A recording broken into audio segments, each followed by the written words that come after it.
Selamat pagi Bapak Ibu Saudara yang terkasih di dalam nama Tuhan Yesus Kristus. Di hari Sabtu tanggal 19 Agustus 2023 di Gemar Gerakan Membaca Alkitab Rutin GSCA Peniel Surabaya dan GSCA Anugerah Cabang Kemendung.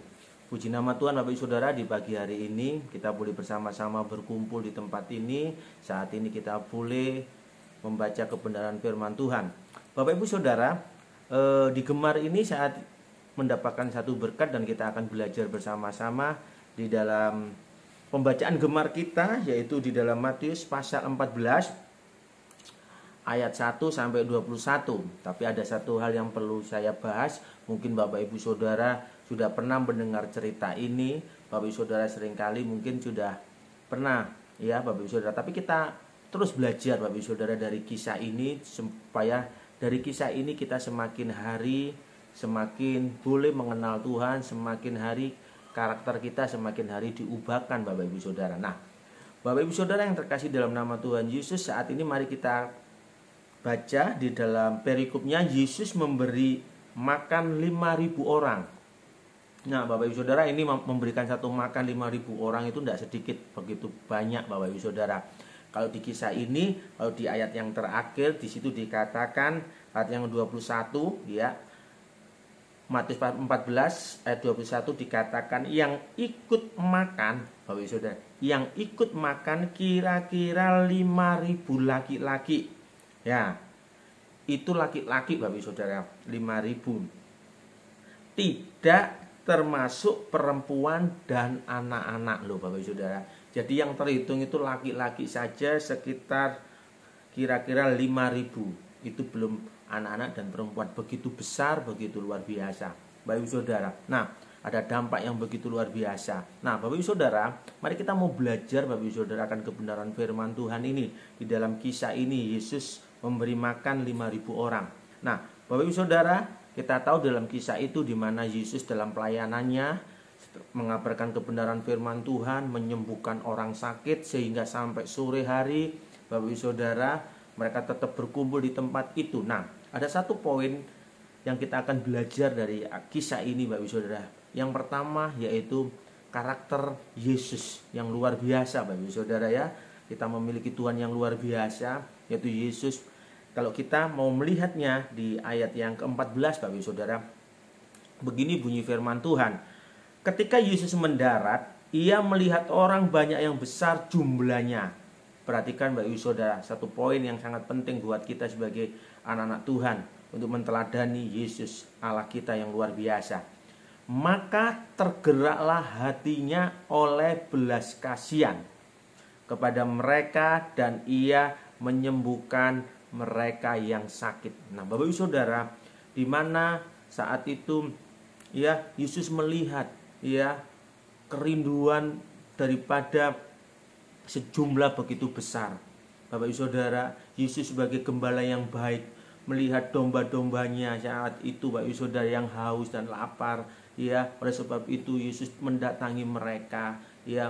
Yesus menguatkan hati mereka.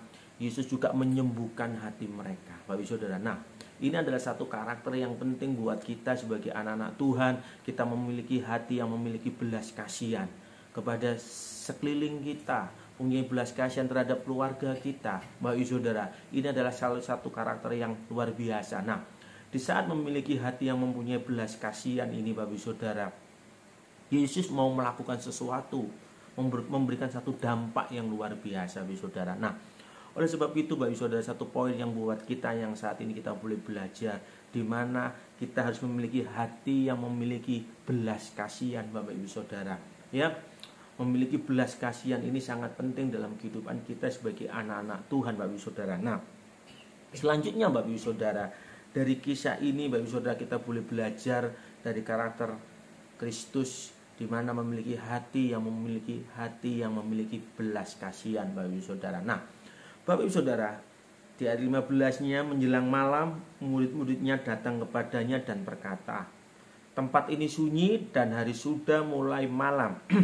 Suruhlah orang banyak itu pergi supaya mereka dapat membeli makanan di desa-desa. Nah, Ada poin karakter Kristus yang saya bisa temukan dan saya mau belajar di sini Bapak Ibu Saudara.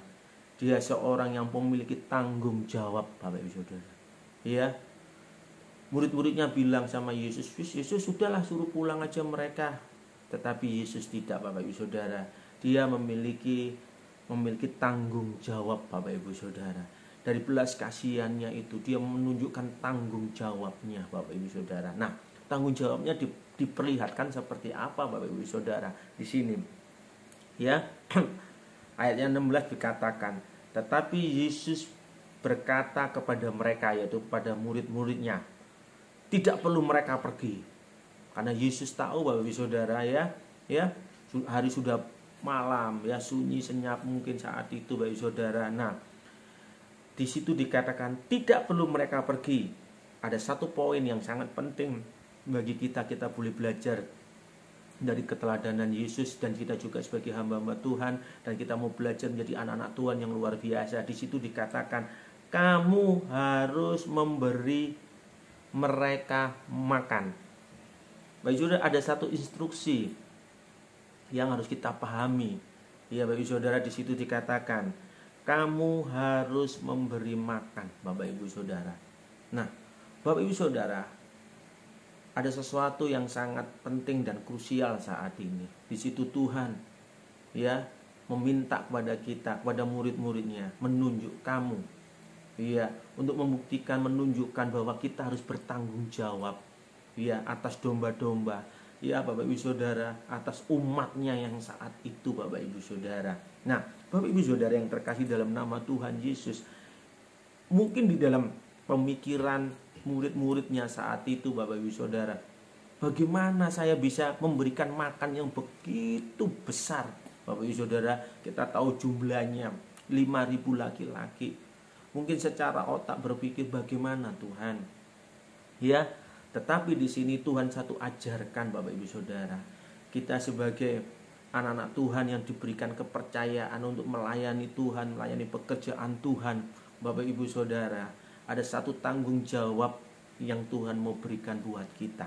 Nah Bapak Ibu Saudara, kalau selanjutnya di sini ada dikatakan, jawab mereka, yang ada pada kami di sini hanya 5 roti dan 2 ikan Bapak Ibu Saudara. Kalau kita mau terjemahkan di sini Bapak Ibu Saudara, dalam kehidupan kita, mungkin kita punya potensi yang paling kecil, mungkin kita merasa Tuhan, aku hanya bisanya seperti ini gitu Bapak Ibu Saudara.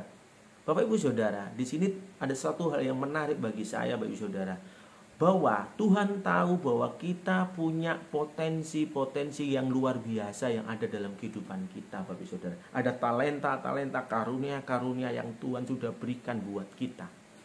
Mungkin kecil menurut kita Bapak Ibu Saudara, tetapi Tuhan mau Bapak Ibu Saudara, sekecil apapun Bapak Ibu Saudara, ya Bapak Ibu Saudara, sekecil apapun yang mungkin Bapak Ibu Saudara rasakan, yang bisa berbuat untuk melakukan pekerjaan Tuhan, untuk melakukan melayani sekeliling kita, ya keluarga kita, ya jemaat kita, ya dimanapun engkau berada, walaupun sekecil apapun, asal engkau memiliki hati yang punya kerinduan untuk melakukan segala sesuatu dengan kesungguhan hatimu Bapak Ibu Saudara, ya itu akan membuat satu dampak.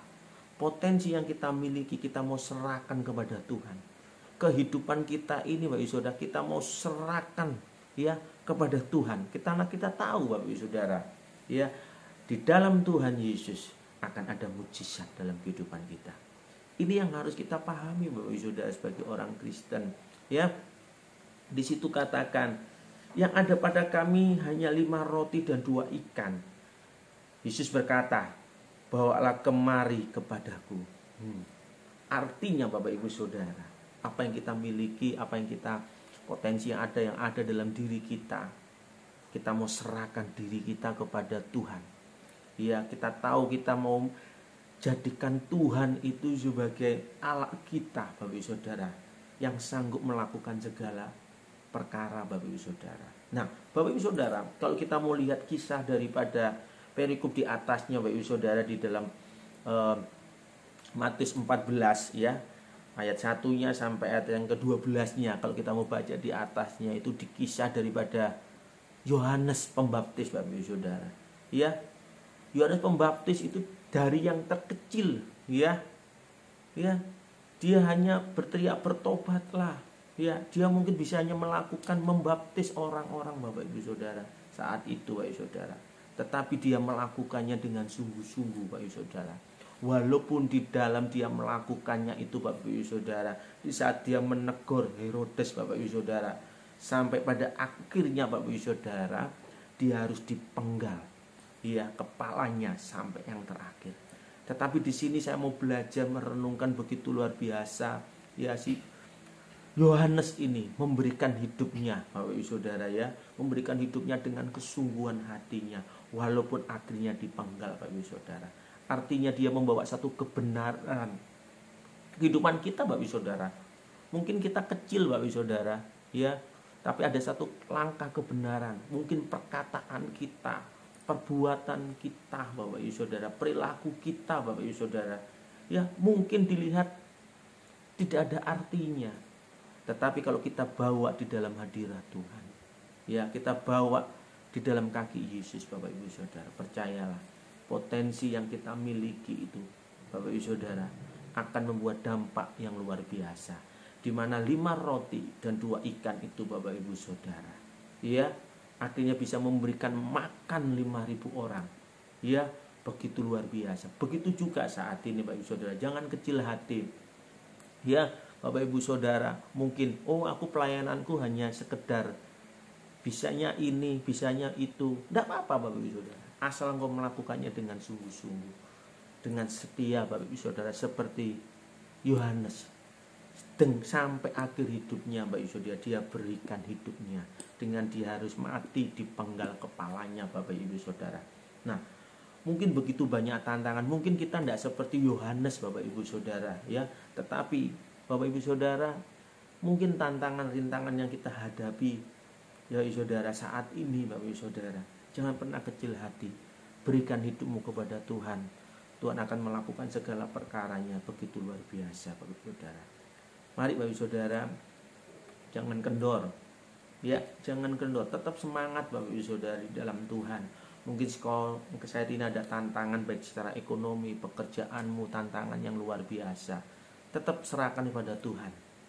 Ya, datang kepada Tuhan. Tuhan, ini hidupku. Ini hidupku Tuhan, aku serahkan kepadamu. Ya, mungkin kecil kehidupan kita. Ya, mungkin kita diremehkan oleh sekeliling kita. Tapi di saat kehidupan potensi yang ada dalam kehidupan kita, kita mau taruh di tangan Tuhan, Bapak Ibu Saudara, itu akan membuat satu dampak yang luar biasa. Puji nama Tuhan, Bapak Ibu Saudara, tetap setia, tetap sungguh-sungguh, yakin dan percayalah, Tuhan gak pernah tinggalkan kita sedetik pun. Amin. Mari kita berdoa. Kembali ya Bapa, kami mengucap syukur buat kasih-Mu. Saat ini kami boleh belajar Tuhan memiliki hati yang berbelas kasihan seperti Engkau Tuhan. Biarlah Tuhan kami mempunyai karakter yang bertanggung jawab, menunjukkan teladan Tuhan. Tuhan, mungkin saat ini yang dalam hidup kami memiliki potensi yang kecil Tuhan. Apa yang bisa kami lakukan Tuhan? Kami percaya di saat kami bersama-Mu, kami mau serahkan hidup kami Tuhan di dalam tangan-Mu, akan memberikan satu dampak yang luar biasa Tuhan. Tuhan, kami mau belajar Tuhan seperti Yohanes Pembaptis. Ya Tuhan, kami percaya dia begitu setia sampai akhir hidupnya Tuhan untuk menjalankan kebenaran firman-Mu. Tapi biarlah saat ini Tuhan kami mau tetap semangat mengasihi-Mu dalam situasi kondisi apapun juga Tuhan. Pekerjaan, ekonomi, keluarga yang kami hadapi Tuhan saat ini. Kami percaya Tuhan, jika Engkau bersama kami yakin segala perkara dapat kami tanggung di dalam Engkau yang memberikan kekuatan. Terima kasih ya Bapa, kami mengucap syukur, Engkau sungguh baik. Di dalam nama Tuhan Yesus Kristus, haleluya, puji Tuhan. Amin. Puji nama Tuhan. Tuhan Yesus memberkati. Immanuel. Amin.